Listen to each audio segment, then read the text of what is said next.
कहानी शुरू होती है एस्पिरिन के एक वंडर ड्रग यानी कि एक अद्भुत दवा बनने से। देखिए, 1899 में जब बायर कंपनी ने इसे बाजार में उतारा तो इसे सिर्फ एक सिर दर्द की दवा माना जाता था। लेकिन दुनिया को बहुत जल्द इसकी असली ताकत का अंदाजा होने वाला था। एस्पिरिन के असल में 4 बड़े कमाल हैं। पहला, ये एनाल्जेसिक है, यानी दर्द को कम करती है। दूसरा, ये एंटीपायरेटिक है, मतलब बुखार उतारती है। तीसरा, ये एंटी इन्फ्लेमेटरी है, जो सूजन में राहत देती है। और इसका चौथा और शायद सबसे ज़रूरी काम है एंटी प्लेटलेट होना, यानी ये खून को गाढ़ा होने या थक्के बनाने से रोकती है।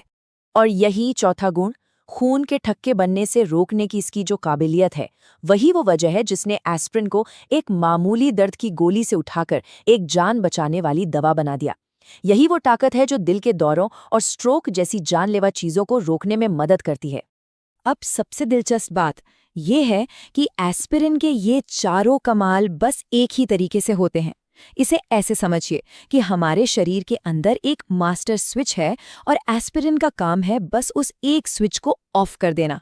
हमारे शरीर में ना साइक्लोऑक्सीजिनेज या चलिए शॉर्ट में कॉक्स कहते हैं, कॉक्स नाम के एंजाइम होते हैं। इन्हें आप शरीर की केमिकल फैक्ट्रियों की तरह समझ सकते हैं। ये फैक्ट्रियां लगातार कुछ केमिकल मैसेंजर बनाती रहती हैं जो दर्द, बुखार और सूजन पैदा करते हैं। और हाँ, यही केमिकल हमारे खून के प्लेटलेट्स को आपस में चिपकने का ऑर्डर भी देते हैं। तो एस्पिरिन क्या करती है? वो सीधे इन कॉक्स 1 फैक्ट्रियों पर धावा बोलती है। एक प्लेटलेट के अंदर घुसकर ये इस फैक्ट्री का शटर हमेशा के लिए गिरा देती है। और इसका असर इतना गहरा होता है कि उस प्लेटलेट की पूरी जिंदगी यानी करीब 7 से 10 दिन तक ये फैक्ट्री बंद ही रहती है। फैक्ट्री बंद तो थ्रोम्बोक्सिन A2 नाम का वो केमिकल भी बनना बंद हो जाता है जो प्लेटलेट्स को चिपकाता था। नतीजा, खून के थक्के नहीं बनते। तो ये जो एक ही मास्टर स्विच को बंद करने वाला सिस्टम है, यही एस्पिरिन की सबसे बड़ी ताकत है और यही इसकी सबसे बड़ी कमजोरी भी। और यहीं से हमारी कहानी का रुख पलट जाता है। तो अब बात करते हैं इस ताकत की छिपी हुई कीमत के बारे में, क्योंकि जिस एक एक्शन से इतने सारे फायदे होते हैं, ठीक उसी एक्शन से गंभीर नुकसान का दरवाजा भी खुलता है।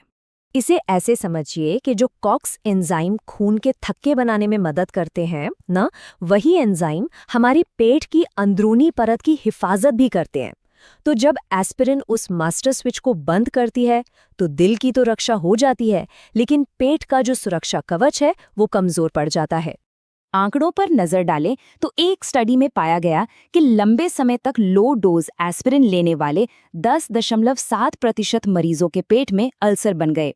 अब ये 10.7% सुनने में शायद ज्यादा न लगे, पर असल में ये एक बहुत बड़ा और गंभीर जोखिम है। और सबसे खतरनाक बात जानते हैं क्या है? ये कि इन अल्सर का अक्सर कोई लक्षण ही नहीं होता, ना पेट में जलन, ना दर्द। बाहर से सब कुछ ठीक लगता है, जबकि अंदर ही अंदर नुकसान बढ़ता जाता है।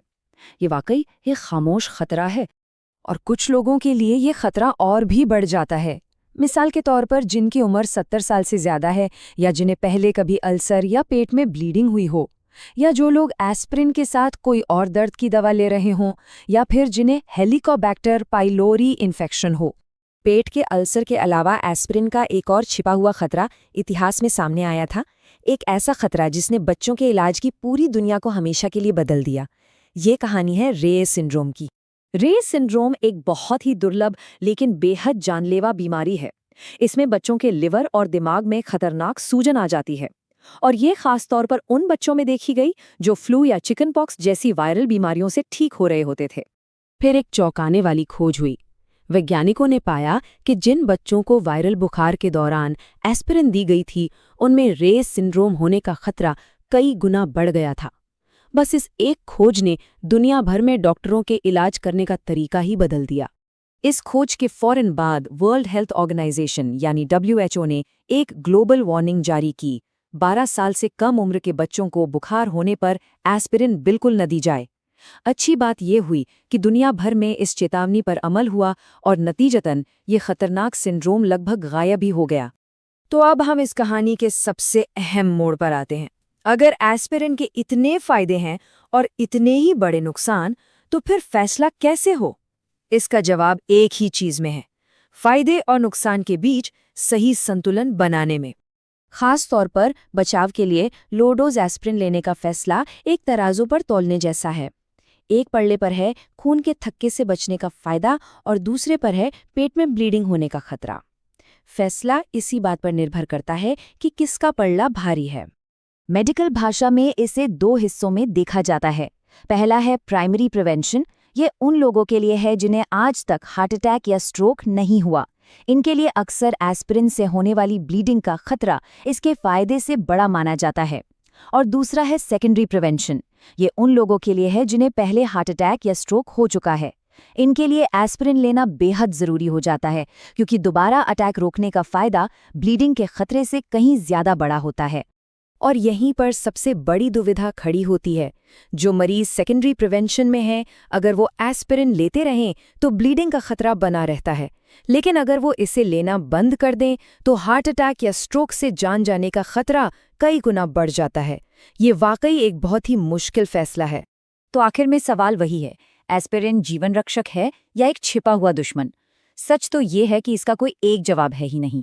इसका सही जवाब सिर्फ और सिर्फ किसी के डॉक्टर के पास है, जो किसी की सेहत और मेडिकल हिस्ट्री को देखकर ही सही फैसला ले सकते हैं।